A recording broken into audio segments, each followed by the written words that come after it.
So thank you all for joining today. Today, we're talking about a quite heavy topic. It's the humanitarian crisis, the Sudan story. I'm sure many of you here already know the situation that's going on in Sudan, but I'd really love to provide a little bit more context and information and just have kind of an open discussion with you all. I am Salma. I'm a pediatric hospital medicine fellow at UCSF in my first year, and I am also a Sudanese American person. Before we kind of jump in, I'd love to just take a moment for all of us to reflect and think together, just to kind of enter us into this space.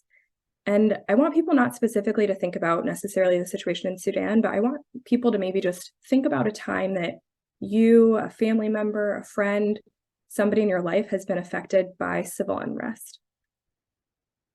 I think for many of us in the US, we can think about and call upon many examples from the recent past, including a lot of things during the COVID pandemic, a lot of times with racial unrest, the civil rights movement, and many, many other instances. So I'd love people to just kind of reflect and think about a time.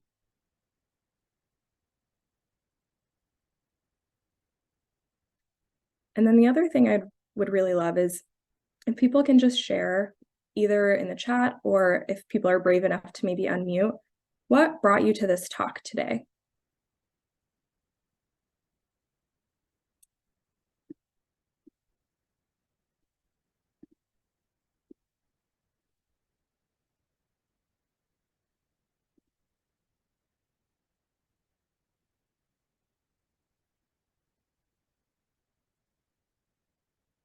It looks like one person said that they're here in this talk today because they're also from Sudan. So it's great to see other Sudanese people here. Someone else says desire to expand my understanding and knowledge surrounding the current crisis, seeking awareness, wanting to know more about what's happening. And I'm really grateful to you all for wanting to learn more about the situation and for joining me here today. I am here in the capacity of also wanting to learn more, truthfully, alongside you all. As I said, I'm a pediatric hospital medicine fellow, and I come to this talk because I am a Sudanese American. That's my family. That's me, this tiny little baby. Not much has changed since then. And I was actually born in Sudan and moved to the US with my family on political asylum when I was 4 years old to escape the Bashir regime. Most of my family is still in Sudan, and so I've been quite heavily affected by this conflict. I feel like I've been really unable to watch the news, filled with really worry and wondering if they're safe. And really, I feel a sense of kind of hopelessness and helplessness. And I'm sure, like many of you can relate, I really just have a desire to learn more and be able to do more. And I really am coming to this talk with a lot of humility that I'm learning alongside people. I'm not a politician, I'm not a historian. I'm just a person who cares deeply about my family and my community and my people in Sudan. And so I'm here just to share some more information with you all. And like I said, I'm not an expert, but I hope to be able to kind of share some things about Sudan with you all through my lens. And so just to start, to kind of ground us in this, many of you know that Sudan is one of the largest countries in Africa, and it's really positioned kind of like in the central horn of Africa right here on the eastern part, in between the Middle East and Africa. And so it serves as quite an important location for trade and really has large impacts on the stability or instability of a much broader country or a much broader region. And unfortunately, Sudan has been really plagued by a tumultuous past with civil wars and genocide.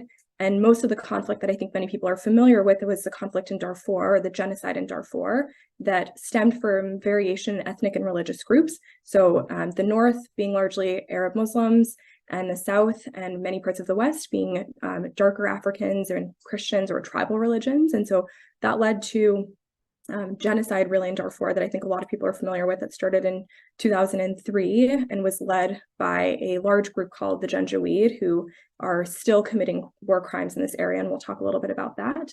And then in 2005, actually, South Sudan was recognized as an independent country. And even though these are the things that have happened in the past and things that many people have since forgotten about or since have left their memory, there's still ongoing violence and unrest in many parts of Sudan. And I think the images that we're flooded with in the news about Sudan are really always constantly images of genocide, of war, of violence, of struggle, of conflict. And I just want to share a different perspective that that's not that's not my memory of Sudan. That's not my view of Sudan. The things that I think about when I think about Sudan are the love that I feel there. So this is a picture of me with my aunt, and the Sudan I know really is filled with family and warmth. It's filled with kisses from my aunt as we stand in the garden of our home, surrounded by lime trees and fragrant flowers. And I remember many nights when I go back and visit, sleeping outside under the stars, and I feel like I can still hear the sound of the birds chirping along with the sunrise, or the sound of a croaking rooster telling me it's time to wake up. The Sudan I know is filled with bustling markets with their colorful spices pouring out onto the streets, finding their way into homemade chai or homemade rice rich stews. It's filled with scorching summer days with my uncle. This is a picture of us dipping our feet in the beautiful Nile River that runs along Sudan. And these really are the images of Sudan that I hold on to as these other images that have been occupying the news start to kind of cloud my vision.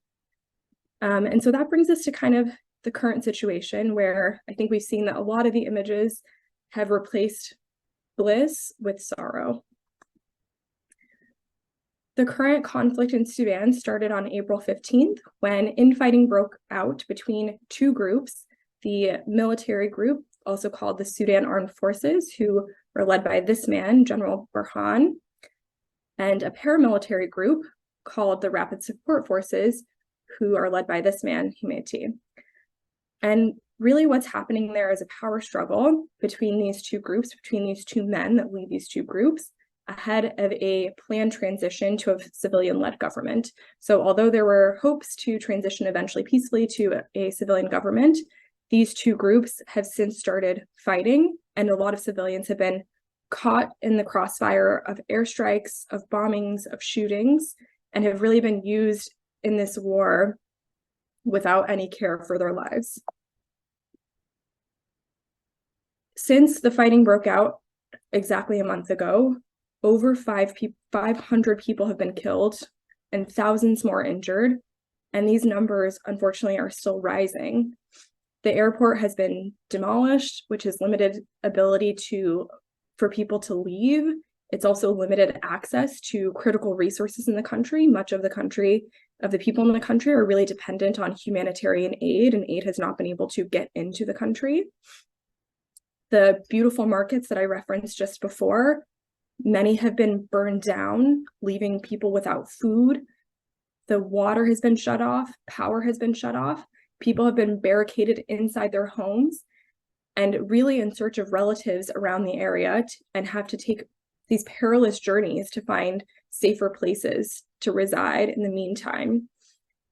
The power has been shut off. People don't have access to running water. And beyond that, there have been many, many acts of gender-based violence. People have been raped. The same people who've committed war crimes in Darfur are committing the same acts of violence against young women and girls. And really, this conflict has resulted in an already unstable situation where most of the population, reported up to 53% by some sources, is acutely food insecure, plagued by many years of conflict and economic crisis, and has led what's already been unstable, really propelled it into this humanitarian crisis that we know and see today. So how did we get here? I mentioned that there's been a really long historical background, and I, again, am not a historian, so I won't plan to go into all of it, but I do want to kind of walk us through a timeline focusing on four main areas, four main years that are important: 1989, 2019, 2021, and 2023. So starting in 1989, Sudan actually hasn't been an independent country for that long. It became independent in the 1950s. And in 1989, al-Bashir started his dictatorship. He came to power through a military coup and proceeded to implement an Islamic state wherein he silenced people who were not Islamic and carried out acts of violence and many atrocities, and is really largely responsible for what we know as the genocide in Darfur, started by differences in religion, differences in culture, and carried out many war crimes. In the meantime, he's been charged by the International Criminal Court for some of these war crimes, but actually has not really been held responsible for any of the crimes and atrocities that he's committed. He ran the country ruthlessly for 30 long years until he was, sorry, that's an image of him, until he was displaced by, in 2019. And during his time, there were many attempts at uprisings, and he actually created the Rapid Support Forces as a paramilitary group in an effort to silence any kind of uprisings that would happen. And he appointed this general, Himeti, who's one of the key figures right now responsible for the infighting, as one of his main men, his number 2 in command, to be the one responsible for shutting down any kind of uprisings in Darfur and in surrounding regions. And so Himeti rose through the ranks and really became regarded by al-Bashir as a figurehead and somebody who would go to any extent and any lengths to silence these protesters. And so during al-Bashir's time, although the army already existed, this paramilitary group started to emerge. And that's important because that sort of has created the structure that exists today. Although many people thought that al-Bashir's reign, since it had already been going on for the entirety of my life and in the entirety of the life of many people who live in Sudan for over 30 years, many people thought that Bashir's power would only end when he died. But the Sudanese people had other plans and other intentions. And in 2019, there was a revolution. And this revolution is really quite unique because it was led by young people. It was led by women. This is one of the most common images of the revolution. And it shows this young woman, or also known as a kandaka, or a woman of the revolution. And they led this really incredibly successful nonviolent protest, unilaterally nonviolent, of course. The government did enact forms of violence, but the protesters, regardless, felt that it was so important to have democracy and to no longer tolerate this rule that they stood together, they came together, they had massive demonstrations throughout the country and gathered tremendous amounts of support that couldn't be silenced by the killing, that couldn't be silenced by the government anymore. And so they came together and ousted a 30-year run, a 30-year dictator. And since that time, there really were significant democratic gains that had been commended by international human rights organizations. So, for example, they overturned a public order that allowed the police to beat women who wore pants. That became overturned. They also banned female genital mutilation. They ended public flogging. They ended many things that really took steps towards democracy. And at the end of their time, in the 2019 revolution, they called for democracy. And what was then enacted was a transitional government. So this transitional government consisted of civilians, a civilian group, and a military component and a military partnership. That unfortunately brings us to 2021, where the military again seized power through a coup. So rather than allowing them a peaceful transition through the transitional government where the military worked alongside the civilian group, the military took over again through a coup in 2021. And this military coup was led by al-Burhan, the same person who is now one of the key figures that is responsible for the infighting, the head general of the Sudan Armed Forces. And so during this coup, the government officials detained, they arrested, and they took over people who were part of the transitional council, and the transitional council was dissolved. Civilians who refused to cooperate, who refused to take part in this, ultimately, again, were killed. This is sort of the history of the country, that any form of protest gets immediately silenced through violence and through killing. And that, unfortunately, brings us to where we are today, 2023, and the humanitarian crisis that we are facing currently, wherein these two groups in a power struggle have led to infighting and have put civilians in the middle of their fighting. There have been many, many calls for ceasefires, and there have been agreements to ceasefires, really, but recognized by these two groups, but none of them have actually come to fruition. Although they say, yes, we agree to a ceasefire, the violence is ongoing and it continues. This continued through Eid, a Muslim holiday that marks the end of Ramadan, that is hugely important and vastly important to many people in the country, as the majority of the country is Muslim. And still there was no regard for this celebration. it has caused the evacuation of American citizens in Sudan. So the US actually took quite a long time, about 2 weeks, to evacuate American citizens and diplomats from Sudan. And many people were left feeling quite helpless and hopeless during that time. And that's compared to other European nations who evacuated people within the course of 3 days. And not only were people there evacuated, but hundreds of thousands of other people in Sudan have been displaced from their homes.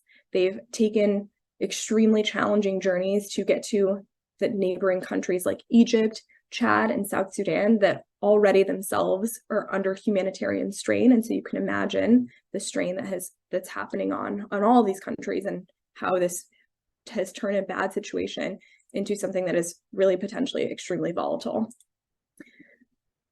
The only kind of hope is that on May 12th, they started peace talks between the Sudanese armed forces and the rapid support forces, where they are now gathered in Saudi Arabia, and signed an agreement to allow safe passage for people leaving battle zones and to protect relief workers, and to not use civilians anymore as human shields. But at that time, there was no ceasefire agreement. And although people are cautiously optimistic, I think we've seen that it really can't be trusted, any of the things that these people say, because even amidst all of these other times that they've agreed to ceasefires, neither party has actually stopped firing, and both parties blame the other one, saying, we agree to a ceasefire, but the other party hasn't. And so that's really left people in kind of a hopeless situation, and it's hard to kind of think about a way out. And not only has this had many effects on all of the people there, but it's really had tremendous effects on the healthcare system. And so I want to transition just to talking a little bit about the healthcare system in my capacity as a healthcare worker, and I'm sure many of you coming to this talk also have a healthcare background. So I want to talk a little bit about the healthcare system. Before I talk about the healthcare system, I just want to pause here and see if anybody has any thoughts, questions, or reflections on what I've shared so far about the history.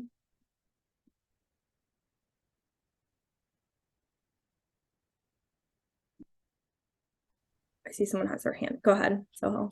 Hi, Salma. Thanks so much for sharing. Really appreciate you being here, educating all of us, and particularly talking about the personal connections and the love you have for the country.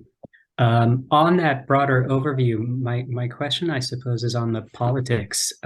Given just what you've described, it sounds like both factions potentially are really just not supported by the people, right? So I guess I'm curious if you have a sense, either from your readings or from your conversations, if you have a sense of what desire as an ultimate outcome. Of course, peace being foremost, but beyond that, is there a structure which is generally supported?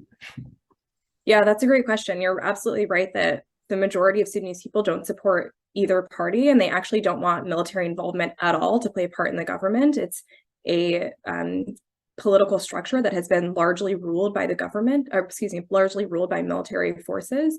And that's not what the people want. They really want a transition to democracy.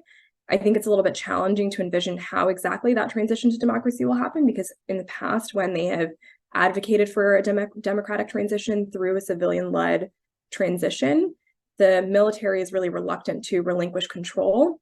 And so in an effort to kind of guide the country out of this military leadership into a more civilian-led government, there have been attempts to work both groups alongside one another, the civilians in one group and then the military in another group working together. But we've seen time and time again that the military uses their power to just have these coups and take over again and again. I think for the large part, though, the Sudanese people really, the calls are for democracy. Thank you. Yeah. Other thoughts or questions? And we'll talk a little bit more about kind of what the needs and goals are too after this. So thinking a little bit about the healthcare system and structure, of course, there's been, you can imagine, a really large impact on the healthcare structure there. And these groups have actually targeted the healthcare structure as one of their main ways of enacting their control. So they've done things like seizing ambulances, targeting hospitals, and targeting doctors who are trying to help people who've been injured in the fight. They have destroyed some of these hospitals, doing targeted bombings and attacks. And that's led 70% of the hospitals to shut down, including the main children's hospital. I just want people to think about that for a second and take that in. Comparing that to, in my recent memory, was even when there are like strikes here that happen regionally in the Bay Area at one hospital, there are these massive alerts that happen and all these systems in place to sort of help offload. And imagine a structure in which a hospital here doesn't even completely shut down, and already we have all these systems in place. But if you're only operating at 30% capacity, where does that leave these people who already have such limited access to medical care? They already have such limited access to dialysis and medications, and now it's gone from hardly any to essentially none. People don't have dialysis that they need. They don't have medications. They're running out of blood transfusions that are hugely important at a time when there's so much violence and so many of these people are being attacked. And thank you for adding, Sarah, too, that there's virtually no access to insulin in Sudan, which is really frightening for a lot of diabetic elders. Yeah, exactly. I want to share this quote that I found really powerful from a Sudanese physician who was working on the ground in Sudan and said, "I'll never forget that lifeless body I saw stretched across the entrance of the medical facility. We tried to pull him in, but the shelling was relentless and RSF vehicles were roaming the streets." So you can just imagine the trauma that the people are experiencing and the work that these Sudanese doctors are really doing their best to be able to help, operating in really limited capacity. I think that includes things, the examples that I think of are that I've heard about recently are a 2-year-old who was diagnosed with a brain tumor that they found after he had had signs of increased intracranial pressure, and it found a really massive space-occupying lesion, and is unable to get the necessary resection that he needs because he's essentially stuck in Sudan without access to care. A 5-year-old who already had had seizures and in this period presented with increased seizures, and hearing the calls from her parents who really are just at their wits' end and don't have any access and are uncertain what to do. And as Sada alluded to, thinking about my own aunt who has insulin-dependent diabetes, and there's essentially no access to insulin. And although they stocked up and are storing some insulin in the fridge, the country has been faced by really frequent power outages. And so even the insulin that she has had and has stocked up on, she's not able to really use because there's no power to keep it stored appropriately. So these are just some of the stories of what the people are facing. And I don't want it to be such an image of only this hopelessness and helplessness. There are many people like us who are capable, and as physicians, we can use our power and our advocacy to help change the situation. So there are really 2 main groups, American-based groups that I'll talk about. I'm sure that there are many others, but since we're here in the US, I want to talk about 2 main groups, one of whom being the Sudanese American Medical Association and the other being the Sudanese American Physician Association. And both of these groups work directly in Sudan in different regions. And so I want to share some of the work that they're doing to kind of paint a little bit of a more hopeful picture and to kind of talk about some of the ways forward. So the Sudanese American Medical Association just yesterday released this interim humanitarian crisis report, and it shows, this is just one example of a timeline of in one of the hospitals, but you can see it shows step by step all the actions that they've taken in different regions in Sudan. So this one is an example where they are operating and working directly with an OBGYN society in Sudan and the Association of Pediatricians, that they have released funds to a health center there, and that they have used these funds to really be able to kind of support the hospitals that already exist locally. And this is just one example of one of the hospitals that they've used, and they've released a really extensive report of the way that they are fundraising and the way that they're supporting hospitals already in operation on the ground to help bolster their resources. The Sudanese American Physician Association, I know there's a lot on this slide, but I think that just goes to show the really incredible work that they're doing there, have had a sort of a 2-pronged approach. One is acute emergency care, and the other is supporting internally displaced persons. So in terms of the acute emergency care, they they've operated 2 different hospitals. One of them is in Umdurman, which is right outside the capital, and have so far been able to assist in the treatment of over 100 children. They also have supported operations in a Saudi hospital, which again provides OBGYN and pediatric services. And they collaborate directly with the Sudanese Doctors Union, who works directly on the ground in Sudan, and as well as in South Darfur, the Ministry of Health working there. And then, as I mentioned, over 100,000 people have been displaced internally. And so they really are working to create a new medical office in one of the states where many of the displaced people have gone. They are working to provide primary care, and they also are working to provide mobile clinics to be able to meet these displaced people where they're at in their camps, and then providing emergency services to people who have been transferred. I'll say something else that's not on this slide that I know that is happening and that I'm a part of as well, is that they have actually employed physicians who are outside of Sudan to operate this really expansive telemedicine network so that anybody who's in Sudan, or people who've been displaced, or people who previously maybe had access to care but are now not getting as much access as people really focus their efforts to treating war victims, that they've created this network whereby people can access medical care through telemedicine, and they've created a platform for people to get assistance from physicians who are outside of Sudan, so American physicians and elsewhere, to be able to call these folks and create a telemedicine kind of service to as one other way to provide care. That's kind of the healthcare system, sort of the structures, what's been going on, and the ways that people can help.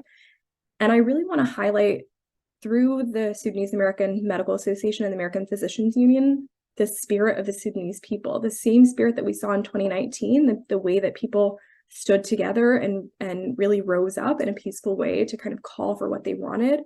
That really, to me, is the spirit of Sudan. It's this incredible resilience that despite years and years of violence, years and years of being under dictatorships and under violent rule, that the heart of Sudan stems from really people who are resilient, people who want good, people who want to help other people. And I think that we see that in the efforts of a lot of these organizations that are really Sudanese led. And so that is kind of the narrative that I think is really important, and one that's not often shown, but to me, that's kind of the more important thing, because it's not just, although it's presented sort of as the minority of people who are responsible for all of the violence, the majority of the people really want peace. So that brings us to some of these steps for action.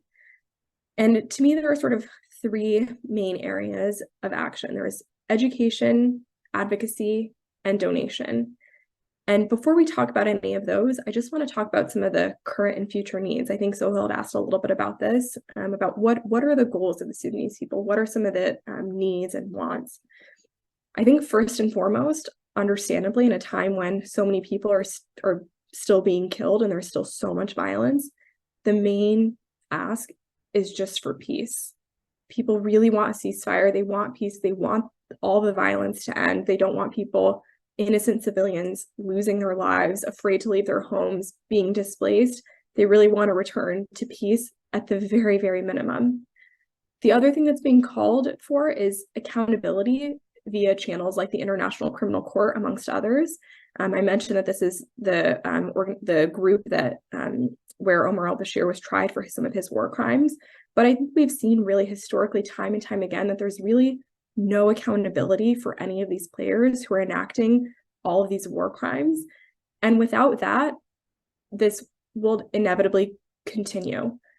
Despite the US and other kind of global powers saying, if you do this, then we will do this, there's really no follow through on any of the actions. And so I think that sends a message to these generals that there is really no consequence for any of their actions, and they'll carry on saying that they agree to a ceasefire, and actually not doing a ceasefire, recognizing that there are no consequences. So people really want these people to be held accountable. The other thing is international aid and response. Like I mentioned, that there has been sort of, I think, a slow and lackluster response, that people have felt that they've lost a lot of faith in some of the international community, particularly in the Western community, particularly in the United States, that they've been a really slow response initially to even evacuate American citizens who are living in Sudan. And then beyond that, kind of being slow to recognize the development of this conflict, a lot of people, I think, felt caught off guard. But if you take a look back in history, you could see how this would unfold. And a lot of people in Sudan really weren't surprised by this at all. My own family members who used to live in Khartoum, I remember talking to them and saying, wow, I'm so grateful that you guys were able to get out. How coincidental, how lucky that you got out just before all of this started. And they said to me, no, of course it wasn't coincidental. It was very purposeful. We knew that this was ultimately going to happen. There was no support from the international community.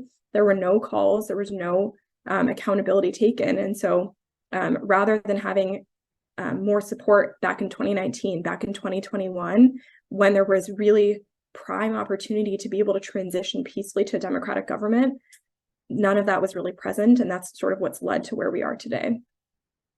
There's also now an open letter to ask Egypt to support those fleeing violence in Sudan. I think Egypt, just given its geographic location, has seen a lot of the displaced persons from Sudan. And so a lot of the people in Sudan have fled to Egypt.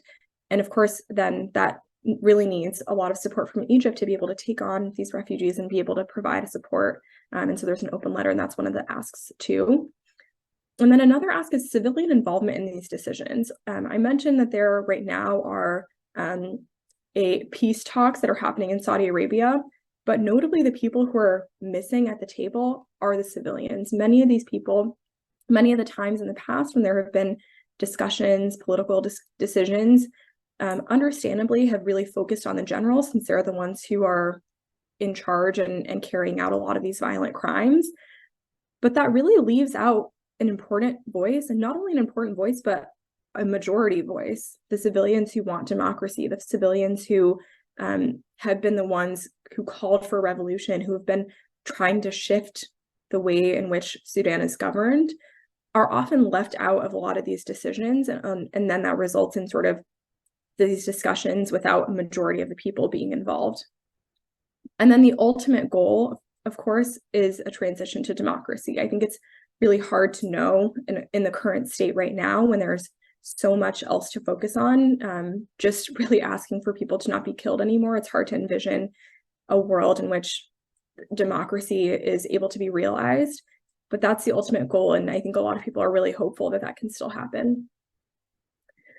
So with all those things in mind about the current and future needs, let's talk about some of the things that we can try to help do in our power. The first being education. I think this is like one of the cornerstones of why a lot of you are here today, to educate yourselves, to educate those around you. And that's certainly why I'm here. Even though I'm Sudanese American, there's still so much more that I can learn. There's so much more I have been learning about this. And I think that there are really a few main areas of education. There's sort of like public education on a really large scale. There's smaller scale education that still is like effective institutionally, things like this teach-in or other conferences. There's more local or community-based education where you can talk and discuss with friends and family. And then there's your individual education where you can stay informed by reading the news, reliable sources like Al Jazeera, for example, that post pretty regularly about the conflict in Sudan. One major form of education that I think we have access to is social media. And I will say this isn't for everyone, I know, and I'm personally not on social media, but I am a consumer of social media, as are many of us. And so these are some of the hashtags that are circulating if people are so moved to be able to educate and raise awareness and to a larger, wider audience and use your platform. Some of them are hashtag Sudan updates, hashtag keep eyes on Sudan, and hashtag no to war. This Keep Eyes on Sudan hashtag is quite remarkable. They actually have created an entire website, Keep Eyes on Sudan, that provides updates and provides kind of like opportunities for people to get involved, and just it serves as sort of a main platform for people to not forget about what's going on there, to really keep focused on the situation in Sudan as it unfolds. So those are some of the educational pieces. In terms of advocacy, again, I think that there are really like large scale efforts for advocacy down to even smaller scale. So there's legislative advocacy, there's kind of more local advocacy in the form of demonstrations and protests. And then there's advocacy in terms of media, like the news sources and things like that. So in terms of legislative advocacy, I wanted to provide just a sample script because I think using our own voices is one of the most powerful things that we can do, and one of the few things that when I feel like pretty helpless and feel like I have nothing to offer, I remember that I have a voice that's powerful and I can use it. And so calling your representative and saying something like, telling them that you're a constituent in their whichever town that you're in, and calling to voice your concerns about the situation in Sudan, and really calling on them to have immediate international intervention to be able to maintain or really restore peace, because if not, the situation is going to keep continuing and innocent defenseless civilians are going to keep being injured. So calling your representatives, this is just one sample script, but the Keep Eyes on Sudan website has has other sample scripts that you can use and has a template to either call or to email out to your representatives. In addition to this, there are other forms of advocacy, like the open letter that I mentioned to Egypt, that is also on that same website, the Keep Eyes on Sudan website. And then, of course, there are things like local protests that you can get involved in. So there was one just recently that I took part in the Bay Area that was right here in San Francisco outside of City Hall, where many people gathered, Sudanese Americans and allies alike, to call for an end to violence in Sudan. And this was picked up by KQED to be able to really give more attention to this more locally. And beyond that too, I think it's, really there's a lot of opportunity to proactively reach out to news organizations, to proactively write an op-ed or things of that nature. And I'm always happy to partner with anybody who wants to join in some of those efforts. And then this website, eyesonsudan.net, has upcoming protests that are in any area. It's really quite incredible. Globally, across the entire world, Sudanese Americans and allies are organizing protests and demonstrations to raise awareness and to call for peace and to ask their governments to really make a stand and to get involved. And so this is a great source that has not only upcoming protests, but other you can see here in the upper left corner, actions. And so that has other areas like donations and other things like that. And that brings us to donation. I think this is also one of the few things that I feel like is in my power to do, is to donate either my time through volunteering or my money. And I will say, in my capacity being a Sudanese American, I think it's I found some opportunities for volunteering to be able to donate my time.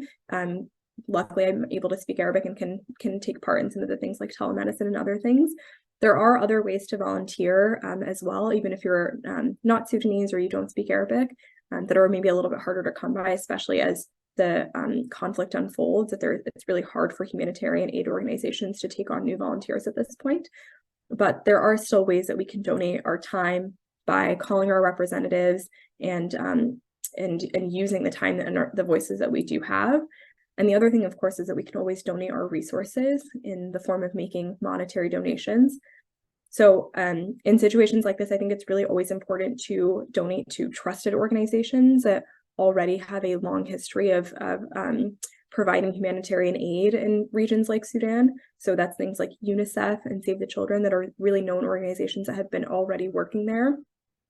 And the other one I'll link here is the Sudanese American Physician Association. That's where the QR code links, and it's a link directly to a donation site if anybody is interested in donating. I think it's really clear the incredible work that they've already been doing. But of course, as we know and see, the resources are quite limited in the area. And so any form of donation can help. I know also sometimes it's challenging for organizations like UCSF to be able to donate medical supplies. And so monetary donations are really the thing that's most helpful to be able to have organizations like the Sudanese American Physician Association be able to directly purchase the things that they feel like are most in need at that given time. You can also always go to the Global Disaster Assistance Committee through UCSF. This is a website that has links to some of these organizations that I've mentioned, donation links, and also has sort of other areas and other ways that we can act in global disasters, and not just for Sudan, but for many other kind of violent conflicts and other global disasters that are going on. So I think this is a great resource for us in the UCSF community to be able to take part in and take advantage of. And so to add, SAPA, the Sudanese American Physician Association, has been doing incredible work accessing areas where NGOs have decided to leave. And so I likewise also really highly recommend supporting to them. I think it's been really incredible being a member myself, being a new member, seeing some of the incredible work that they've been able to do in the area. So that's the kind of message I'd love to leave with. I'd love to open it up for any questions. And I think the main kind of two things, if I can impart upon people, the main two things that I want to leave you with are, one, keep eyes on Sudan. So stay informed, educate yourself, educate those around you, urge your representatives to keep eyes on Sudan and to really get involved in the situation. And again, that Eyes on Sudan website is an incredibly helpful centralized location where you can find updates, resources, advocacy locally in terms of demonstrations, ways to get involved in other areas of donation. And then the other thing is anything that you're able to donate, if you feel so moved. The Sudanese American Physician Association has really done some incredible work in the area. And so I'd like to just leave you all with those things and open it up for any questions, comments, thoughts, reflections. I know it's not often that we gather in a space like this to discuss, so I'm happy to hear anything anybody would like to say.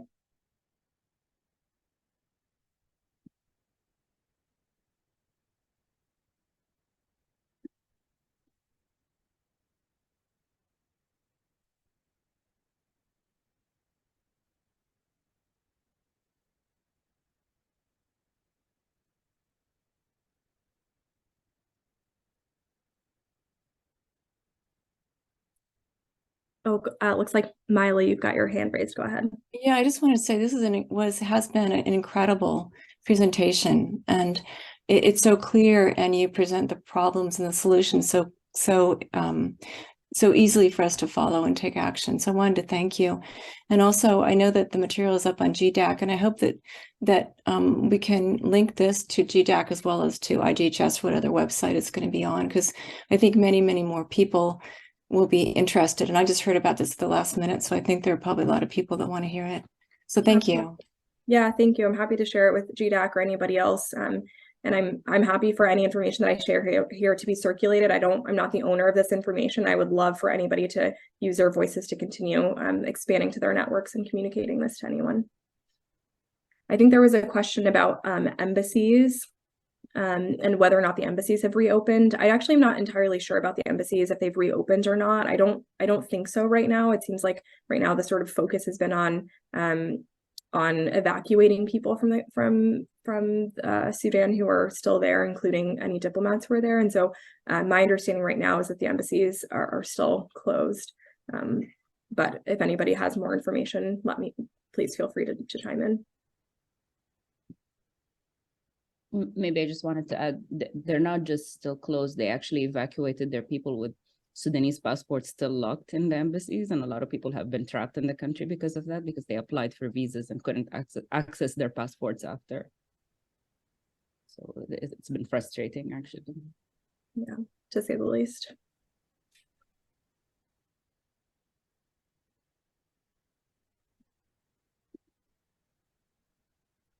Well, thank you all so much for joining and for taking part in this discussion. I want to leave you all with a message of hope. I would like to really express my sincere gratitude to everyone for joining this discussion and for really being allies to all the people in Sudan. Thank you all.